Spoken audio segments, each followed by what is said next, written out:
ሰላም ጤና ይስጥልኝ ውድ የብስራት ቴሌቪዥን የዩቲዩብ ቻናል ተከታታዮቻችን እንደምን አላችሁልን? የብስራታ ፕሮግራማችን አሁን ጀምሯል። በዛሬ ብስራታ ፕሮግራማችን የቀድሞው የፈረሰኞቹ ከዋክብቶች ማህበር መመስረት ለቅዱስ ጊዮርጊስ ያለው በጎ ተጽዕኖ ምንድነው በሚለው ርዕሰ ጉዳይ ላይ ቆይታ እናደርጋለን። ፕሮግራሙን አዘጋጅቶ ወደ እናንተ ማድረሱ መላኩ ወልደሰንበትና ያንተነህ ታረቀ ከመላው የስቱዲዮ ባለሙያዎች ጋር በጋራ ሆነ አብረናችሁ ቆይታ እናደርጋለን። እስከ ፕሮግራማችን ፍጻሜ ድረስ አብራችሁን ቆዩ። እንዴት አለ? ሰላም ሁሉ ሰላም፣ ሁሉ መልካም። እንግዲህ በዚህ ወርም ከዛው በፊትም እንግዲህ ቅዱስ ጊዮርጊስ ጉዳይ አሁንም በጣም አሳሳቢ ጉዳይ ወይም ደግሞ ትኩረትን የሚሻ ጉዳይ ሆኖ ቆይቷል አጠቃላይ ለእግር ኳስ አፍቃሪው ለእግር ኳስ ቤተሰቡ። ስለዚህ ደግሞ ዛሬ በዋናነት የምንመለከተው ትናንት የቀድሞ የፈረሰኞቹ ከዋክብቶች ለቅዱስ ጊዮርጊስ እኛም የበኩላችን አስተዋጽኦ ማድረግ አለብን በሚል ሀሳብ ተሰባስበው እንግዲህ ማህበር አቋቁመዋል። ይሄ ማህበር ለቅዱስ ጊዮርጊስ ማህበሩ መቋቋሙ ለቅዱስ ጊዮርጊስ ያለው በጎ ተጽዕኖ ምንድነው የሚለውን ጉዳይ በስፋት እንመለከታለን። ምክንያቱ ደግሞ ምናልባት የነሱ ሳይንግ ወይም ደግሞ የነሱ ቃል የሚጠበቅ ነበረ። ያንን እንግዲህ ዘግተውም ቢሆን አድርገውታል። ስለዚህ ያ ጉዳይ በደንብ ለቅዱስ ጊዮርጊስ ጉልበት የሚሆን በደንብ የጀርባ አጥንት የሚሆን ሀሳቦች የሚፈልቁበት ወይም ደግሞ ድጋፋቸውን የሚያሳዩበትም ስለሆነ በደንብ ይጠበቅ ነበር። ያ ማህበር እንግዲህ በኢትዮጵያ ሆቴል እውን ሆኗል። ጊዜያዊ ኮሚቴን አዋቅረዋል። ይሄን ጉዳይ ዛሬ በስፋት እንመለከታለን። በተለይ ቅዱስ ጊዮርጊስ አሁን ካለበት የፋይናንስ ቀውስ ጋር ተያይዞ የነሱ ደግሞ የሚያደርጉት አስተዋጽኦ ምንድነው የሚለውን ነገር ከዛ በመነሳት ቆይታ እናደርጋለን ዛሬ። አዎ እንግዲህ የቅዱስ ጊዮርጊስ ታሪክ ማለት የነዚህ ከዋክብቶች ታሪክ ማለት ነውና ነገር ግን እነዚህ ከዋክብቶች ባለፉት ተከታታይ ዓመታት ክለቡ እንደዚህ በአወዛጋቢ ሁኔታ ውስጥ በገባበት ወቅት ላይ ወደፊት ወጥተው ትግሉን ይቀላቀላሉ ወይም ትግሉን በዋናነት ይመራሉ የሚል የብዙዎች ግምት ፍላጎት ነበር። ሆኖም ግን ሳይደረግ ቆይቶ አሁን ከመሸም ቢሆን ዘግይቶም ቢሆን እንግዲህ ማህበር መመስረታቸውን በትላንትናው ዕለት እንግዲህ ይፋ አድርገዋል። እንግዲህ ከመቅረት መዘግየት ዘግይቶም ቢሆን መጀመሩ እንደ መልካም ነገር ተወስዶላቸዋልና የነሱ ወደፊት መምጣት አሁን ለብዙ ጊዮርጊሳውያን ትልቅ ተስፋን ጭሯል።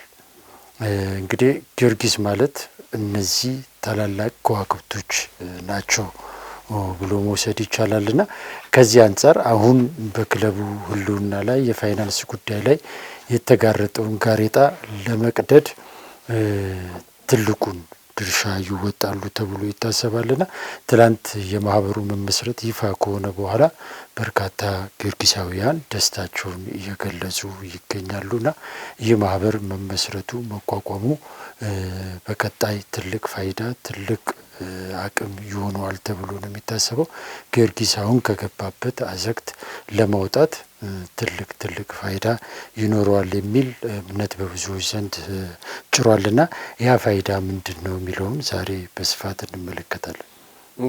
የፋይዳ የማህበሩ መመስረት አስፈላጊነቱ ዓላማው ምንድን ነው የሚሉትን ጉዳይ በደንብ በስፋት የምንመለከታቸው ይሆናል። በተለይ ደግሞ ቅዱስ ጊዮርጊስ አሁን ካለበት ሁኔታ አንጻር ይህ ማህበር ሚናውስ ምንድነው? እንዴት አይነት ሚና ይወጣል በቅዱስ ጊዮርጊስ አሁናዊ የፋይናንስ ቀውስ ውስጥ የሚለውን ጉዳይ በደንብ እንመለከታለን። እንግዲህ ትናንት ይሄ ኮሚቴ ጊዜያዊ ኮሚቴ የተቋቋመው በቀጣይ እንግዲህ በርከት ያሉ ስራዎችን ለመስራት አቅዷል። ግን አሁን ባለው ለቅዱስ ጊዮርጊስ መድረስ ባለባቸው እንግዲህ ትናንት ተጫውተው ማሊያውን ከፍ አድርገዋል፣ ክብሩን ከፍ አድርገዋል። ዛሬ ደግሞ ጊዮርጊስ ዘንበል ባለ ቁጥር ቅድም ያልከው የራሳቸው ታሪክ እስከሆነ ድረስ ስለዚህ አብሮ የራሳቸው ታሪክ ዘንበል ነው የሚለውና ስለዚህ የራሳቸውን ታሪክ ራሳቸው አሁንም ከእግር ኳሱም ቢገለሉ ያው ስፖርት ውስጥ እስካሉ ድረስ ያንን ታሪክ ደግሞ ድጋሚ ማደስ መጠበቅ መንከባከብ ደግሞ የራሳቸው ኃላፊነትም ግዴታም ስለሆነ ያንን ነገር ዘግይተውም ቢሆን አድርገውታል። እንግዲህ 9 ጊዜያዊ ኮሚቴ ተዋቅሯል። ምናልባት ለአድማጮቻችን ብናነብላቸው ጥሩ ይመስለኛልና እንግዲህ 9 ኮሚቴ እነማን ናቸው የሚለውን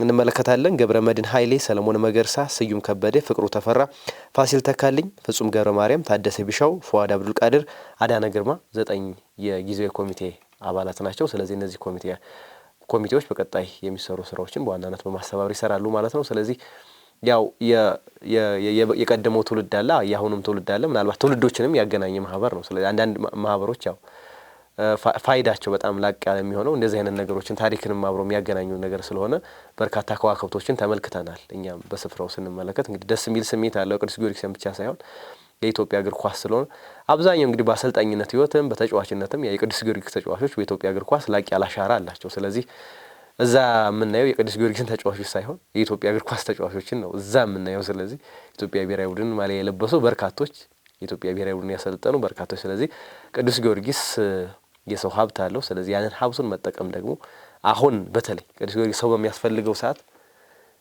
በትክክለኛው ሰዓት መገኘት ደግሞ በጣም አስፈላጊ ስለሆነ ቢዘገዩም አድርገውታል። ቀደም ያልከውም ያው በሶሻል ሚዲያው ዜናዎች ከወጡ በኋላ ብዙ ሰው ብዙ ጊዮርጊሳውያን ደስታውን እየገለጸ ነው የሚገኘው። ዘግይቷል፣ ግን እንደዚህ አይነት ማህበር በማቋቋማቸው ደግሞ በጣም ደስተኛ ለጊዮርጊስም ሌላ ጉልበት ይጨምራል አሁን ካለበት ደረጃ አንጻር የሚለውን ነገር አንስተዋል። ስለዚህ ፋይዳው ምንድን ነው፣ ምንስ ይሰራል የሚለውን ጉዳይ እንመልከተው። እንግዲህ በትናንትናው በኢትዮጵያ ሆቴል በተደረገው ስብሰባ ላይ እንግዲህ ወደ 20 አካባቢ የሚጠጉ የቅዱስ ጊዮርጊስ ተጫዋቾች ነው የሚገኙት። በዚህ ስብሰባ ላይ እንግዲህ እኛም ወደ መጨረሻ ላይ ተገኝተናል። እዚህ ላይ እንግዲህ የተመለከትናቸው እንግዲህ ከ1975 እስከ 2017 ዓመተ ምህረት በተጫዋችነት ዓለም ውስጥ የነበሩ የቀድሞ እግር ኳስ ተጫዋቾችን ተመልክተናል። እንግዲህ በትላንትናው በስብሰባ ላይ እንግዲህ የተገኙት በየዘመናቱ በ1970ዎቹ፣ 80ዎቹ፣ 90ዎቹ አሁን 2000 ላይ ደግሞ ያሉ ተጫዋቾች ያሉበት ስብስብ ነበረ። አንዳንዶቹን ከተመለከትኳቸው ረጅም ጊዜ የቆዩ ነበሩና ትላንት እንደዛ ተሰባስበው ስመለከታቸው እውነት የተለየ ስሜት ነበር ያደረብኝና ደስ ይላል። እንግዲህ እነዚህ በተጫዋችነት ዘመን በአጋጣሚ ትላንት የተገኙትን በሙሉ እድለኛ ሆኜ አይቻለሁ። ሁሉንም ሲጫወቱ ጀምሮ አይቻቸዋለሁ። በኋላ ላይ ደግሞ ወደ አሰልጣኝነት ሲገቡም ነበርኩ እዚህ ሙያ ውስጥ እና ትላንት እንደዚያ ተሰባስበው ጊዮርጊስ አሰባስቧቸው አገናኝቷቸው ሳይ በጣም ትልቅ ደስታ ነው የተሰማኝ። ቀደም ሲል እንደነገርኩ እንግዲህ የጊዮርጊስ ታሪክ ማለት የነዚህ የእያንዳንዱ ተጫዋቾች ታሪክ ነው ጊዮርጊስን የፈጠሩ።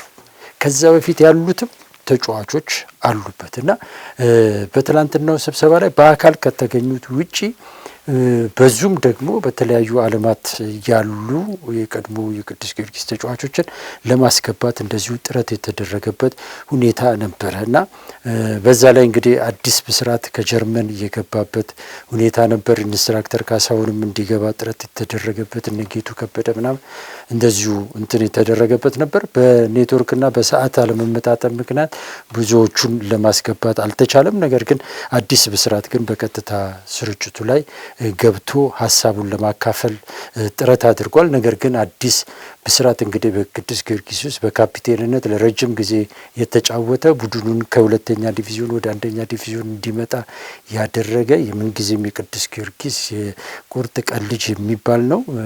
በትላንትናው ዕለት ግን አዲስ ብስራት ስለ ጊዮርጊስ ወቅታዊ ሁኔታ ለመናገር አቅም እንዳጣ እንዳለቀሰ ነግረውኛል። በቃ በዚህ ስሜት ውስጥ ሆኜ ስለ ጊዮርጊስ ምንም መናገር አልችልም ብሎ ንግግሩን እንዳቆመ የተናገሩበት ሁኔታ አለ።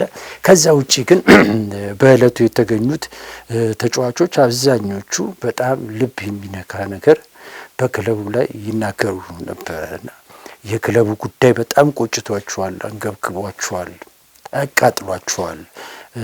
ለዘመናት አብዛኞቹ ተጫዋቾች ከዚህ ክለብ ከቤታቸው ተገፍተው የኖሩ ናቸው። እውነት ለመናገር አሁን ትላንትና የተመለከትካቸው ተጫዋቾች በሙሉ ምናልባት አሁን ኮቺንግ ስታፍ ውስጥ ያሉት ካልሆኑ በቀር ሌሎቹ በር የተዘጋባቸው ተጫዋቾች ናቸው።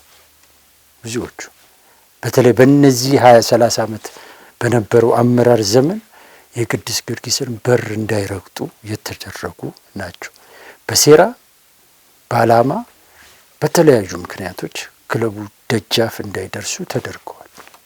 ይሄ ምንም የሚዋሽ ነገር አይደለም። ለዚህም ነው ዛሬ ላይ ጊዮርጊስ ያልታሰበ ትልቅ ችግር ውስጥ ይወደቅ። ለጊዮርጊስ ዛሬ ላይ መውደቅ የነዚህ ሰዎች መገፋት ነው ትልቁ ምክንያት። አመራሩ የራሳቸውን ስም ዝና ዝርፊያ ለማካሄድ ሲሉ ታሪኩን ባህሉን የሚያውቁትን ባለቤቶቹን አሽሸው ኖረዋል።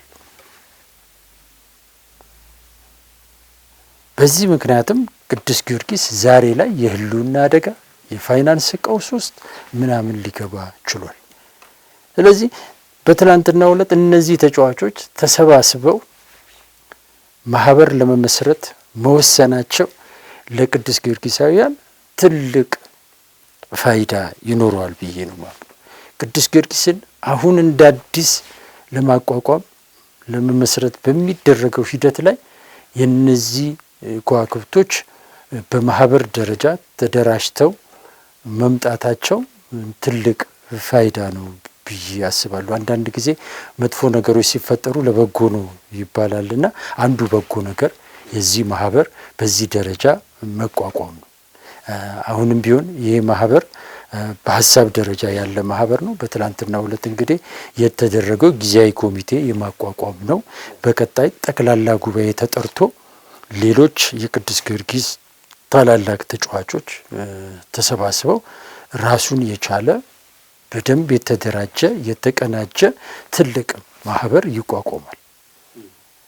አሁን ለጊዜው ግን ይሄ እንዳስመራጭም አሸጋጋሪም ሆኖ የተለያዩ ስራዎችን የሚሰራ ኮሚቴ ነው። በዋናነት አሁን ቅዱስ ጊዮርጊስ ከገባበት ቀውስ እንዴት እናውጣው፣ ምን ሚና ይኖረናል፣ ቅዱስ ጊዮርጊስን ዳግም በማቋቋም ሂደቱ ላይ ከፋይናንስ ቀውስ ለመውጣት ህልውናውን ለማረጋጋት እኛ ምን አይነት ሚና ልንጫወት እንችላለን የሚለውን እንግዲህ ቁጭ ብሎ በቀጣይ ጊዜያት ተነጋግሮ አሁን ካለው ጊዜያዊ የሽግግር ኮሚቴ ጋር በጋራ በመሆን ክለቡን የማቆም ስራ የመስራት ስራዎችን ይሰራል።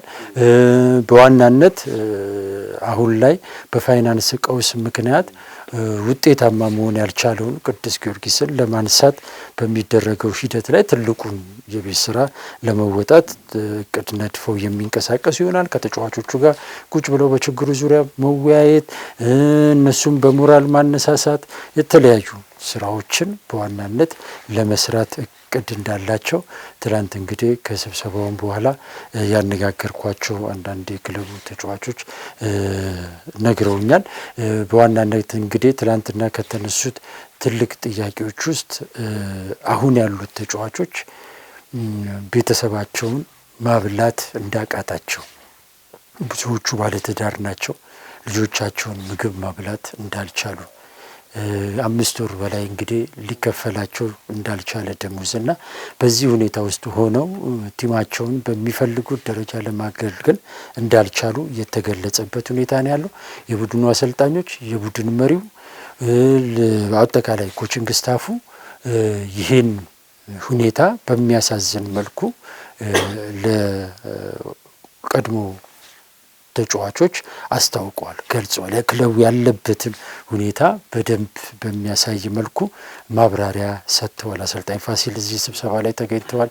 ምክትሎቹ ሳምሶን ፍሌክስና አዳነ ግርማም እዚህ ስብሰባ ላይ ተገኝተዋል። ሁሉም ያለውን ሁኔታ በሚያሳዝን መልኩ ገልጸዋል።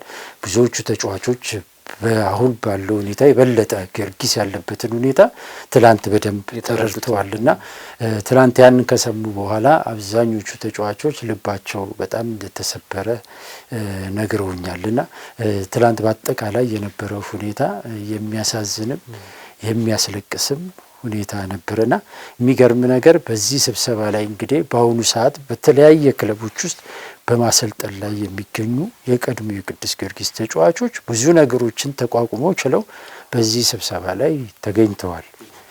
ገብረመድህን ኃይሌ ነበረ፣ ዘሪሁን ሸንገታ ነበረ፣ ስዩም ከበደ በዚህ ስብሰባ ላይ ነበረ። እነዚህ አሰልጣኞች እንግዲህ በአሁኑ ሰዓት የተለያየ ክለብ አሰልጣኞች ናቸው። የተለያየ ክለብ አሰልጣኝ ሆነው ደግሞ በቅዱስ ጊዮርጊስ ጉዳይ ላይ ደግሞ ወደኋላ አንልም ብለው የሚመጣውን ሁሉ ለመቋቋም ችለው በስብሰባው ላይ ተገኝተዋልና የነበረው ሁኔታ ትንሽ የሚያሳዝንም ምንም የሚል ነበር። ዞሮ ዞሮ ግን ትልቁ ነጥብ ጊዮርጊስን ወደ ቀድሞ ስፍራው ለመመለስ እኛንን የሚመለከተን እኛንን የሚያገባን ብለው ወደፊት መምጣታቸው ትልቅ እርምጃ ተደርጎ ሊወሰድ የሚችል ነገር ነው ብሎ መውሰድ ይቻላል። እንግዲህ ላለፉት በርካታ ዓመታት ይሄንን የነዚህን ሁሉ ተጫዋቾች ሚና ወስዶ ክለቡ ወደ ትክክለኛው ትራክ መግባት አለበት ብሎ ሲታገል የነበረው አንተነህ ፈለቀ ነው። አሁን ላይ አንተነህ ፈለቀ እንግዲህ ዘግይተውም ቢሆን ጓደኞቹ ተቀላቅለውታል። ወደፊት እንግዲህ ተቀናጅተው አብረው ሆነው ደግሞ ትልቁን ቅዱስ ጊዮርጊስን የሚያሻግረውን ትልቅ ማህበር ያቋቁማሉ ብዬ ነው ማስበው። ምናልባት መድረኩም ትንሽ ልብ ይነካ ነበረ ያው ቁጭ ብለንም አይተናል በተደጋጋሚ ሲወጡ ሲገቡ የነበረበትን ሂደት ግን በአንድ መሰባሰባቸው ያው ለትልቅ ዓላማ እስከሆነ ድረስ መነጋገሩ ያለውን ነገር በደንብ ፊት ለፊት ማውጣቱ ጥሩ ነው። አንዳንዴ ህመምን መደበቅም ጥሩ ስለዚህ ብዙ የታመማ እዛ የነበሩ የቀድሞ ተጫዋቾች ነበሩ ግን ያን ህመማቸውን አውጥተው ስለ ጊዮርጊስ በደንብ የተነጋገሩ ይመስለኛል። ስለዚህ ያ ደግሞ መልካም ነገር ነው። ቀጣይ ጊዮርጊስ ያለበትን የበለጠ ከዚህ በኋላ በጣም ሰፖርቲቭ ሆነው እነሱም ከጎን ሆነው ያላቸውን ነገር ለማበርከት ምቹ መደላደል የሚፈጥር ጥሩ መሰረትን ያስቀመጡበት ጥሩ ማህበር ነው ብሎ ማንሳት ይቻላል። ምናልባት የቀጣይ የሚሰሩ ስራዎች በተለይ አሁን የፋይናንስ አፈላላጊ ለመሆኑ አዲስ ከጊዜያዊ ከሽግግር ኮሚቴው ጋር አብሮ ለመስራት የመጀመሪያው እቅዳቸው ነው። አሁን ላይ የጊዜያዊ ማህበሩ ዋነኛ ዓላማው ነው የሚሆነው። ቀጣይ የሚሰሩ ስራዎች እንዳሉ ነው። ግን አሁን ዋነኛው ግን ቅዱስ ጊዮርጊስን በፋይናንስ ለመደገፍ በፋይናንስ ለማፈላለግ አብሮ የሚሰራ ነው። ስለዚህ የደጋፊዎች ሚና ምን መሆን አለበት? ይህ ማህበር መቋቋምም በቀጣይ ለቅዱስ ጊዮርጊስ እንዴት ሳይል ያለ ስራ መስራት አለበት የሚለውን ነገር እንመልከት። እንግዲህ ቅዱስ ጊዮርጊስ አሁን ላይ ትልቁ ችግር ተደርጎ እየተወሰደ ያለው የፋይናንስ ጉዳይ ነው። ምክንያቱም የተጫዋቾች ደሞዝ አልተከፈለም የሚለው ትልቅ ጥያቄ አለና ያን ጥያቄ ለመመለስ 10 አባላት ያለው ኮሚቴ የተለያዩ ስራዎችን እየሰራ ነው የሚገኘውና እንግዲህ በጊዜያዊነትና በረጅም ጊዜ ፋይናንስ ጥያቄውን ለመመለስ እቅድ ነድፎ መንቀሳቀስ ያስፈልጋል ብዬ አምናለሁ። ነገር ግን ደግሞ ይሄ እንቅስቃሴ ደግሞ ውጤታማ እንዲሆን ህጋዊነት ይፈልጋል። አሁን ያለው የተቋቋመው 10 አባላት ያለው ኮሚቴ ህጋዊ ኮሚቴ አይደለም፣ የሽግግር ኮሚቴ ነው። ስለዚህ የሽግግር ኮሚቴ ሆኖ ደግሞ እንደገና ፋይናንስ ማፈላለግ ደግሞ ትንሽ ስራውን ፈታኝና ከባድ የሚያደርገው ይመስለኛል። ምክንያቱም የቅዱስ ጊዮርጊስ የፋይናንስ ችግር በዘላቂነት ሊከፈረፍ የሚችለው ትላልቅ ተቋማቶች ከክለቡ ጋር መስራት እንዲችሉ ማድረግ ሲቻል፣ እነዚህ ትላልቅ ተቋማቶች ደግሞ ከክለቡ ጋር ሊሰሩ የሚችሉት ህጋዊ ኃላፊነት ያለበት ተጠያቂነት ያለው አመራር ክለቡ ጋር ሲኖር፣ ይሄ አመራር እስከሌለ ድረስ የሚደረጉ እንቅስቃሴዎች በሙሉ ትንሽ አስቸጋሪና ፈታኝ ያደርገዋል የሚል እምነት አለኝ። እስካሁን ኮሚቴው ከተቋቋመ በኋላ እነዚህ አይነት ጥረቶችን እያደረገ ነው። እስካሁን ግን ስኬታማ የሆነበት ሁኔታ የለም። ለምን ካልከኝ አንዱና ዋነኛው ጥያቄ የህጋዊነት ጥያቄ ይነሳል። በተለይ ከተቋማቶች ጋር ለመስራት የሚታሰብ ከሆነ ሁለት ነገር ልንገር። አንደኛው እንግዲህ ቅዱስ ጊዮርጊስ አሁን ላይ የፋይናንስ ችግሩን ሊቀርፍ ይችላል ተብሎ የሚታሰበው ከስፖንሰር በሚገኝ ገቢ ነው። በእነዚህ ከስፖንሰር ክለቡን ያደርጋሉ ተብለው ከሚታሰቡ ተቋማቶች መካከል ደግሞ ትልቅ ተስፋ የተጣለበት ሜድሮክ ኢትዮጵያ ነው። ሜድሮክ ኢትዮጵያ ደግሞ ከአሁን ቀደም በግልጽ አማርኛ ያስቀመጠውን ነገር ማሰብ ያስፈልጋል። ሜድሮክ ኢትዮጵያ ከአሁን ቀደም ከደጋፊዎቹ ጋር ባደረገው ውይይት ላይ አቶ ጀማል አህመድ የተናገሩት ግልጽ ንግግር አለ። ቅዱስ ጊዮርጊስን መቼም ይሁን ለመርዳት ዝግጁ ነን፣ ነገር ግን እርዳታና ድጋፍ ግን የምናደርገው በጠቅላላ ጉባኤው የተመረጠ ህጋዊ የሆነ አባላት አመራር ሲኖር ነው ብለው በግልጽ ተናግረው፣ ይሄ በደንብ መሰመር አለበት። እንደ ተቋም ከተቋም ገንዘብ የምትፈልግ ከሆነ ተቋም ህጋዊነትን ይፈልጋል አይደል? ስለዚህ ሚድሮክ ኢትዮጵያ ምንም እንኳ ፍላጎት ቢኖረው ይሄን የፋይናንስ ድጋፍ ግን አሁን በጊዜያዊነት ላለ በሽግግር ላይ ላለ ኮሚቴ ይሰጣሉ ወይ የሚለው ነገር ትልቅ ጥያቄ ነው። ሰሞኑን እንቅስቃሴ እያደረገ ነው ማህበሩ። ከዚህ ጋር ተያይዞ ችግር ገጥሞታል። አንዱ ችግር የህጋዊነት ጉዳይ ነው። ይህን የበለጠ የሚያጠናክረው ነገር ታስታውስ እንደሆነ ቅዱስ ጊዮርጊስ ባለፉት አመታት ላይ ፀሐይና ጸደይ ብዙ ጊዜ ይምታታብኝበኛል ፀሐይ ባንክ ጋር የስፖንሰርሺፕ ስምምነት አድርገው ነበር። ነገር ግን በኋላ ላይ ጉዳዩን ሲያጣሩ ግን የህጋዊነት ጥያቄ ተነሳ። ይሄ አሁን በስልጣን ላይ ያለው አመራር የስልጣን ዘመኑን ጨርሷል፣ ህጋዊ አይደለም የሚል ጥያቄ ሲመጣ ሸሹ። ለመደራደር አልቻሉም። እነሱ ብቻ ሳይሆን ኢትዮጵያ ቡና ጋርም እንደዚህ አይነት ጥያቄ ተነስቶ ስፖንሰሮች የሸሹበት ሁኔታ በኋላ ላይ ተኮና አንዳንድ ትናንሽ ስፖንሰር ስምምነቶችን ይፈራረም የነበረው ቦርዱ ሳይሆን ጽህፈት ቤቱ ነበር። ስለዚህ እንዲህ አይነት የህጋዊነት ጥያቄ ይነሳል። ትልቁ ድጋፍ የሚገኘው ትልቁ ገንዘብ የሚገኘው ደግሞ ከነዚህ አጋር ድርጅቶች ነው።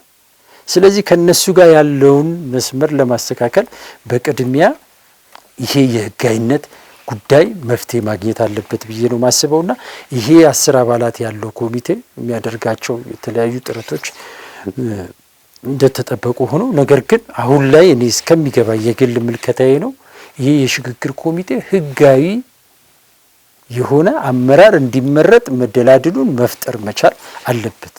በአጭር ጊዜ ውስጥ ጠቅላላ ጉባኤ መጥራት፣ አስመራጭ ኮሚቴ መምረጥ፣ ከዛ በኋላ ደግሞ የአስመራጭ ኮሚቴ ደግሞ ቋሚ የሆነውን የቦርድ አባላት ምርጫ አካሂዶ ህጋዊ የሆነው አካል ቶሎ ወደ ስራ ሊገባ የሚችልበት መንገድ ነው መፈጠር ያለበት ብዬ ማስበው እንጂ አሁን ያለው ህጋዊ ኮሚቴ ፋይናንስ ለማፈላለግ የክለቡ ደንብ ለማሻሻል ምናምን የሚሉ አንዳንድ እንትኖች ሲነገሩ ሰማሉ። ስለዚህ እነዚህን ለማድረግ ህጋዊ አይደለም። ኢሳያስ ጅራ ምንም እንኳ ይሄ ኮሚቴ ወደ ስራ ገብቶ ስራ ይስራ ብለው ቢሉም የእሳቸው ትእዛዝ ህጋዊ አይደለም። እሳቸው መንገዱን ማሳየት እንጂ ለዚህ ኮሚቴ እውቅና የሚሰጡ አካል አይደሉም። እውቅና የሚሰጠው ጠቅላላ ጉባኤው ነው። ስለዚህ ለጠቅላላ ጉባኤው ማመቻቸት አለባቸውና አሁንም ይሄ ማህበርም ዋናው ያነሳ ነው የተጫዋቾች ማህበር ነውና ፋይናንስ ላይ ድጋፍ ለማድረግ በሚደረጉ ሂደቶች ላይ ይሄንን ታሳቢ አድርገው ቢንቀሳቀሱ መልካም ነው ለማለት ነው።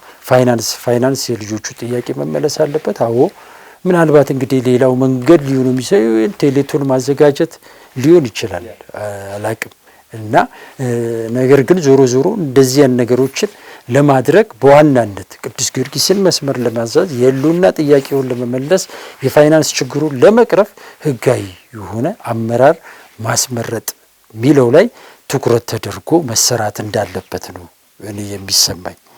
ምክንያቱም ካለው ክለቡ ላይ እንዲህ አይነት ችግር ተገጥሞታል። አሁንም ትልቁ ጊዮርጊስን ይታደገዋል ተብሎ የሚባለው ትልቅ ተስፋ ያለው ሚድሮክ ኢትዮጵያ ነው። ሚድሮክ ኢትዮጵያ ደግሞ በግልጽ ተናግሯል፣ አስቀምጧል። ስለዚህ አሁን ላይ ክለቡ ካለበት ችግር አኳያ ያለበትን ችግር ይሸጋገር ከተባለ እንኳ አቶ ጀማል አህመድ በግላቸው የሆነ እርዳታ ሊያደርጉ ይችላሉ እንጂ እንደ ተቋም ድጋፍ ሊያደርጉ አይችሉም፣ በግልጽ አይችሉም። ይሄ ከሆነማ ያለፈውን አመራር አሰራር መድገም ነው የሚሆነው። ጊዮርጊስ ተቋም ይሁን ከተባለ ግንኙነቱ የሚሆነው እንደ ተቋም ነው ከሚድሮክ ኢትዮጵያ ጋር። ስለዚህ እንደ ተቋም ለመገናኘት ደግሞ ህጋዊ የሆነ አመራር ያስፈልገዋል። ስለዚህ አቶ ጀማልም በኋላ ሚድሮክ ኢትዮጵያም እንደ ተቋም ነው መግለጫ የሚሰጡት። በጣም በጥንቃቄ ነው እየሄዱ ያሉት ሚድሮክ ኢትዮጵያ። ስለዚህ ከዛ በኋላም ጊዮርጊስ ተቋም ሆኖ ማየት ነው ምንፈልገው ብለዋል። ስለዚህ እንደ ተቋም እንዲሆን ከተፈለገ ተቋማዊ የሆነ ግንኙነት እንጂ ግለሰባዊ የሆነ ግንኙነት አያስፈልግም። ለጊዮርጊስ አይጠቅምም። ግለሰባዊ የሆነ ግንኙነት ባለፉት አመታት ጊዮርጊስን ለውድቀት ነው የዳረገው። ስለዚህ ከዛ አሰራር መውጣት አለበት ጊዮርጊስ የሚል አቋም ሚድሮክ ኢትዮጵያም አለው። አብዛኛው ደጋፊም በዚህ አስተሳሰብ ውስጥ ነው ያለው። ስለዚህ አብዛኛው ደጋፊው ጋር ይሄ ካለ መድረክ ኢትዮጵያ ጋር ይሄ ካለ አሁን ያለው የሽግግር ኮሚቴ ይሄንን መደላደል ነው መፍጠር አለበት ብዬ የምለውና ትክክለኛው አካሄድ ያ ይመስለኛልና ከፋይናንስ አንጻር ብዙ የሄድኩበት አሁን ክለቡ አካባቢ ተጫዋቾቹ ጋር ያለ ችግር ደጋፊው ጋር ያለ ችግር ስለሆነ ነው ክለቡ ላለመውረድ አጣብቂኝ ውስጥ መግባቱን ተከትሎ ይሄ ጉዳይ በጣም እንትን እያለ ነውና ሌላ ዘዴ መፈለግ የሚያዋጣ ይመስለኛልና ይሄ ማህበር በዚህ ረገድ ይሄንን በደንብ ማሰብ ይጠበቅባቸዋል ለማለት ነው። ከዛ ውጭ ግን ይሄ እዚህ ማህበር ፋይዳው በጣም ትልቅ ነው እና የተለያዩ ፋይዳዎች ይኖሩታልና አሁን ለደጋፊው ሞራል አቅም ይሆነዋል። የእነዚህ ተጫዋቾች ይሄ ማህበር ለብዙሃኑ ምልክቶች ናቸው፣ የጊዮርጊስ ምልክቶች ናቸው። እነዚህ ሰዎች የትም ቦታ ላይ ቢሄዱ ተቀባይነት ያላቸው የሚታወቁ ነገሮችን በቀላሉ መጨረስ የሚችሉ አቅም ያላቸው ናቸው። ጊዮርጊስን ለማሻገር አሁን የዚህ ማህበር መቋቋም በጣም መንገዱን አጭር እንዲሆን ያደርገዋል ተብሎ ነው የሚታሰበውና ትልቅ ፋይዳ ያለው ማህበር ነው ብዬ ነው የማስበው። በደንብ ምናልባት ቅድም ያነሳቸው ጥያቄዎች ላይ አሁን ከጊዜያዊ በተለይ ተጫዋች ደሞዝ ጋር በተያያዘ አንገብጋቢ ከመሆኑ አንጻር ምናልባት ይሄ ፎከስ መደረግ ያለበት በእርግጥ ወደፊት ጊዮርጊስን ስትራክቸር ያለው ክለብ ለማድረግ መቼም ወደ ኋላ የማይባል ጥያቄ ነው። ግን አሁን ላይ ያለው ጊዮርጊስንም ካለበት የውጤት ቀውስ ውስጥ ለማውጣት የተጫዋቾችን ፍላጎት ማርካት ፍላጎታቸውን በተወሰነ መንገድ አሁን በጣም የተነሳው ጥያቄ የትናንቱም በሌጀንዶችም ሲነሳ የነበረው ነገር ስላለ ስለዚህ ለተጫዋቾች ደሞዝ መክፈል ስለዚህ ይሄኛውን ዋና ነገር በፋይናንስ ማፈላለጉ ረገድ በደንብ ስራዎች የሚሰሩበት ይመስለኛል። በተለይ ይሄኛው ማህበር አብሮ ከጊዜያዊ ኮሚቴው ጋር አንድ በመሆን በደንብ በቅርበት በመስራት ለልጆቹ በቶሎ ደሞዛቸው እንዲከፈላቸው በማድረግ ስለዚህ ልጆቹ አሁንም ደሞዛቸው ካልተከፈላቸው ያው የሚያነሱት ጥያቄ ትክክለኛ ነው። ሜዳ ላይ ምንም ሳይበሉም ሳይጠጡም የቤተሰቦቻቸው ሀሳብ ጭንቀት እያለባቸው እዛ ሜዳ ላይ የሆነ ነገር ያደርጋሉ ብሎ ማሰብ ያው ከባድ ነው የሚሆነው። ስለዚህ ያንን ነገር በደንብ ተሂዶ መሰራት ያለበት ነገር ይሄኛው በተለይ የፋይናንሱን ጉዳይ ማፈላለግ ቀደም ፈንድራይዚንግ ብለናል። አሁን ፈንድራይዚንግ ለማን ነው የምንሰጠው የሚል ነገር ነበር። አሁን ተጀምሮ ነበር አይደለም በግለሰቦች ደረጃ ነው።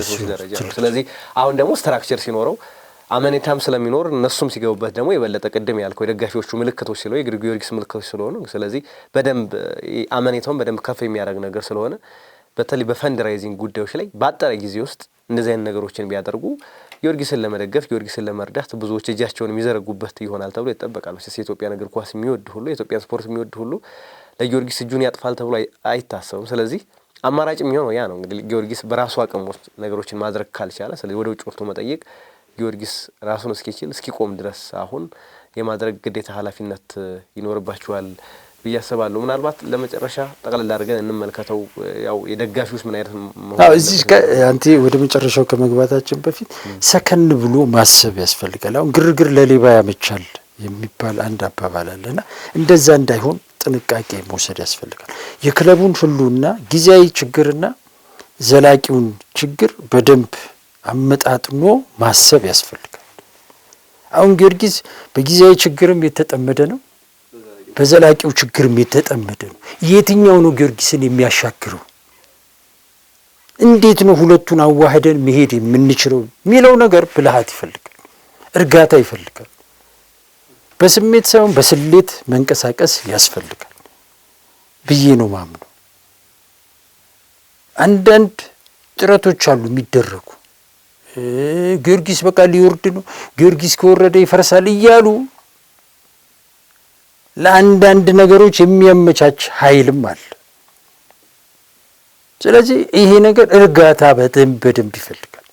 አሁን ተጫዋቾቹ ያኛው ኮሚቴ ፈረሰ፣ ስለዚህ አሁን ሜድሮክ ጋር ገባ፣ ከሜድሮክ ገንዘብ ይምጣ፣ የታላ ይሄን ሁሉ ሲለፈልፉ የነበሩት ያምጣዋ ገንዘብ ይክፈሉዋ እያሉ አንዳንድ ጉዳዩን ወደ አላስፈላጊ ነገር ለመውሰድ የሚፈልጉ አካላት እንዳሉ መገንዘብ ያስፈልጋል። ስለዚህ ጉዳዩን በጥንቃቄ ልክ እንደ እንቁላል አድርጎ ማየት ያስፈልጋል። ምናልባት ጊዮርጊስ መውረድ ካለበትም ይውረድ፣ ወርዶ ይመጣል። ለክለቡ ሁሉና የሚያስፈልግ ከሆነ ወሳኝ ከሆነ ወርዶም ሊመጣ ይችላል። ወርዶም መጥቷል ጊዮርጊስ፣ አዲስ ነገር አይደለም። ነገር ግን ትልቁ ስዕል መታየት ያለበት አሁን ጊዮርጊስ እንዴት ይቁም፣ በዘላቂነት እንዴት ህልውናውን ያረጋግጥ የሚለው ነው ትልቁ ጥያቄ። ይሄንን ከጊዜያዊ ችግሩ ጋር አጣጥሞ መሄድ ያስፈልጋል። ስለዚህ እዚህ ጋር በጣም ጥንቃቄ ያስፈልጋል። ግርግር ለሌባ ያመቻል እንዳይሆን መጠንቀቅ ያስፈልጋል ብዬ ነው ማምነው። አሁን ጊዮርጊስ ጋር መረጋጋቶች የሉም። አሁን ቲሙ ሊፈርስ ነው ምናምን ተብሎ በጊዜያዊ ችግር ላይ የመጠመን ትልቁን ስዕል የመርሳት ነገር እንዳይሆን ጥንቃቄ ይፈልጋል ለማለት ነው። ምናልባት ግን ከመሞት መሰንበት የሚባለው ነገር በጣም የተሻለ ነገር ይመስለኛል። ሊሆን ይችላል። በቃ ትልቁን ስዕል ማያበላሸው ከሆነ ማለት ሁለቱም አሁን ፓራላል ማስኬድ የሚቻልባቸው እድሎች አሉ። የአጭር ጊዜ የረጅም ጊዜ መፍትሄዎች የሚባሉ አሉ አይደል? አሁን ጊዜያዊ ኮሚቴ ተቋቋመው እንግዲህ አጭር ጊዜ መፍትሄ ለመስጠት ነው። ስለዚህ ቅድም ያልናቸው ጠቅላላ ጉባኤዎችን ማካሄድ፣ ከዛ በኋላ ደግሞ ክለቡን በዘላቂነት ስትራክቸር ይዞ የሚደግፉ አካላት የሚደግፉት ማድረግ ያ ነው። ስለዚህ ከመውረዱ በፊት ግን እጃቸው ላይ ያለ አሁን እድሎች ስላሉ ያንን እድል በጊዜ መጠቀም፣ ቅድም ያልከው ሰከን ማለት በጣም የተሻለው ነገር ነው። ግን ወርዱ የሚነሳል የሚለው ነገር ግን ብዙ እኔ አያስማማኝም። ግን ባለው እድል ላይ ያንን ነገር መጠቀም በደንብ የሚያስፈልግ ይመስለኛልና ከዛ አንጻር ይሄኛው ኮሚቴ በተለይ አሁን የተቋቋመ የተጫዋች ማህበር በጣም ይሄ ትልቅ ሚና ይኖርበታል ብዬ አስባለሁ። ቅድም ያልናቸው እንደነገርኩ ነው። እኔ አሁን የዚህኛው ኮሚቴ እኮ አሁን ህጋዊነት ያለው ኮሚቴ ቢሆን ሁለቱንም ማስኬድ የሚቻልበት ሁኔታ ሊፈጠር ይችላል። አሁን ግን የህጋዊነት ጉዳይ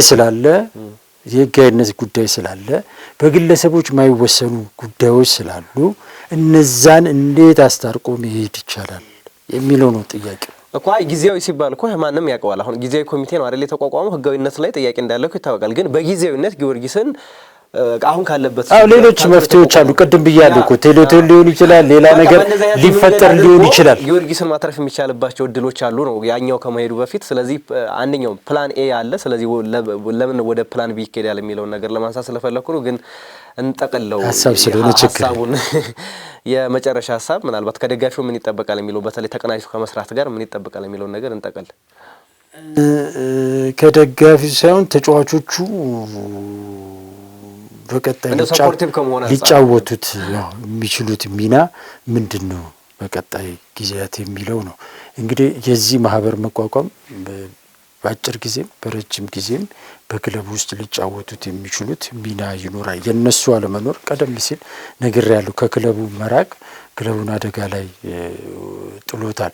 ስለዚህ በቀጣይ ክለቡ አደጋ ላይ እንዳይወድቅ የነዚህ ተጫዋቾች ማህበር መቋቋም ለክለቡ በጣም ትልቅ ፋይዳ አለው ብለን ስንል ምንድን ናቸው ፋይዳዎቹ የሚለውን ነገር በደንብ ማስቀመጥ ያስፈልጋልና የመጀመሪያው የክለቡን ማንነትና ባህል ከመጠበቅ አንጻር ቅዱስ ጊዮርጊስ ምን አይነት ባህል አለው፣ ምን አይነት ማንነት አለው ጊዮርጊስ የሚለውን ጠንቅቀው የሚያውቁት እነዚህ ተጫዋቾች ናቸው፣ አመራሩ አይደለም። ስለዚህ እነዚህ ተጫዋቾች የክለቡን ባህል ለመጪው ትውልድ ሊሆን ይችላል፣ ለመጪው የቅዱስ ጊዮርጊስ ታዳጊና ወጣት ተጫዋቾች ሊሆን ይችላል፣ ባህሉን በማስተዋወቅ ባህሉን በማስቀጠል ረገድ ትልቅ ሚና ይጫወታሉ ብዬ ነው ማስበው። የመጀመሪያው ትልቅ ጊዮርጊስ በነገራችን ላይ ዛሬ ድረስ ሊቀጥል የቻለው ዛሬ ላይ የምታየው 2000 ምናምን ላይ የምታየው የጊዮርጊስ አጨዋወት የዛሬ በ1950ዎቹ ላይ የነበረው የጊዮርጊስ አጨዋወት ተመሳሳይ ነው ተብሎ ነው። ሁሌም ውጤታማ የሆነ በማሸነፍ ላይ የተመሰረተ አጨዋወት አለው ጊዮርጊስ። ይህ ማንነት ጠብቆ ሊቀጥል የቻለው በተጫዋቾቹ ሽግግር፣ መልካም የሆነ ሽግግር ነው። ጊዮርጊስ ባለፉት 5 ተከታታይ ዓመታት የሊጉን ዋንጫዎች እንግዲህ 15 ጊዜ ሲያነሳ ከዛ በፊትም ባሉት ጊዜያቶች የአገሪቱን ሊግ ሻምፒዮን ጊዮርጊስ ነው።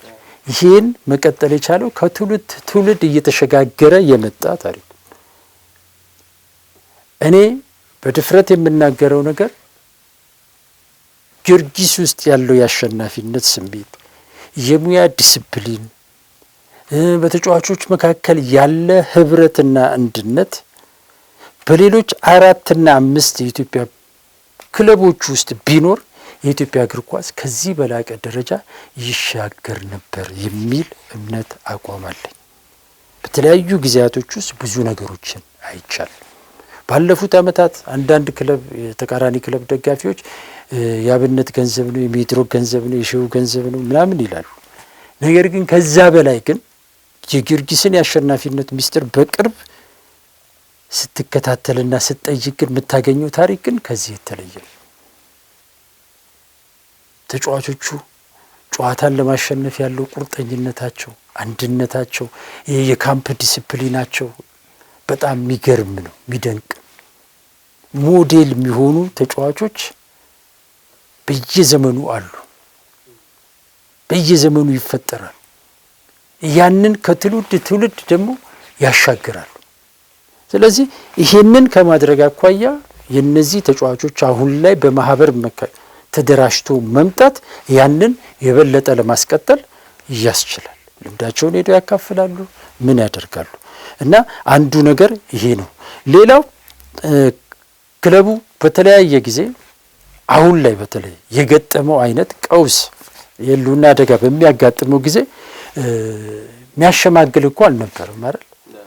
ማል ላይ ገብቶ ደጋፊው ለሁለት ተከፍሎ እንደዛ ሲፈነካከት ሀይ የሚል አልነበረም አይደል?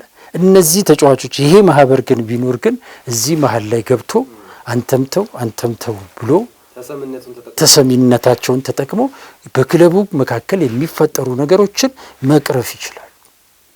ክለቡ የተረጋጋ እንዲሆን ያደርጋሉ። በዚህ ረገድ ትልቅ ሚና አላቸው። ስለዚህ ይሄን ማድረግ እንዲችል እንዲህ አይነት ማህበር መቋቋም አስፈላጊና ወሳኝ ነው ብዬ ነው ማምኑና ሌላ ከቴክኒክ አድቫይዘር ሆነው ለክለቡ ያገለግላሉ። እነዚህ ተጫዋቾች እንደምታውቀው ቅዱስ ጊዮርጊስ በተለይ ላለፉት በርካታ ዓመታት ቴክኒክ ዳይሬክተር የለውም፣ ቴክኒክ ኮሚቴ የለውም። የክለቡ አመራሮች ራሳቸው ናቸው ሁሉንም ሆኖ ሲሰሩ የነበሩ። ይሄ ደግሞ ጊዮርጊስ ማደግ ባለበት ልክ እንዳያድግ አድርጎታል። ስለዚህ የነዚህ ተጫዋቾች መኖር ግን አሁን ለቦርዱ በተጫዋች ግዢ ላይ ብዙ በቡድን ግንባታ ላይ በአሰልጣኝ ምልመላ ላይ በተለያዩ ጉዳዮች ላይ ቦርዱ ምክር ሲፈልግ በቅርብ እንዲያማክሩት እንዲረዱት ያደርጋሉ። ምክንያቱም በዚህ ማህበር ውስጥ አይተው ከሆነ ትላንትና ትላልቅ በተጫዋችነት ዘመናቸው ትልቅ ተጫዋች የነበሩ አሉ፣ ባለሙያ የሆኑ አሉ፣ በአስተዳደር ላይ የሰሩ አሉ፣ በተለያየ ሙያ ላይ የሰሩ አሉ። ስለዚህ ከፋይናንስም ከተለያየ ነገር አንጻር ክለቡ ችግር ሲገጥመው እንደዚህ እየገቡ ሊረዱ የሚችሉበትን እድል ይፈጥራል። የገቢ ምንጭም ናቸው እነዚህ ተጫዋቾች። ክለቡ በፋይናንስ ሲቸገር እንደዚህ ገቢ ለማሰባሰብ በሚደረጉ ሂደቶች ላይ ትልቁን ሚና የሚጫወቱት እንደዚህ ሌጀንድ የሆኑ ተጫዋቾች ናቸውና ከዚህ አንጻርም ክለቡን ሊጠቅሙ የሚችሉበት ነገር አለ። እንደ አጠቃላይ ቅዱስ ጊዮርጊስ በቀጣይነት ታሪኩን፣ ዝናውን፣ ውጤቱን ጠብቆ እንዲቀጥል ካስፈለገ የዚህ ማህበር መኖር እጅግ በጣም ወሳኝና ቁልፍ ነው። በተለይ በማህበር ደረጃ ብቻ ሳይሆን በክለቡ የስራ አመራር ቦርድ ላይ ሚና ሊኖራቸው ይገባል። በቀጥታ አሁን ለምሳሌ ቦርድ ስታቋቁም ከስፖንሰር ከደጋፊ ምናምን ብለን እንደምትለው ደግሞ ከተጫዋቾች ማህበር በሚል ገብተው መስራት መቻል አለባቸው፣ አቅም ያላቸው። እንደዚህ ሲባል አሁንም ዝም ብሎ ተጫዋች ስለሆነ ስምና ዝና ስላለው ምናምን ብቻ ሳይሆን በአስተዳደር እውቀት ያላቸው ክለቡን ሊረዱ የሚችሉ ሰዎች ቦርድ ውስጥ መግባት አለባቸው። ለዚህ ጥሩ ምሳሌ የሚሆነው የጀርመኑ ባየር ሙኒክ ነው።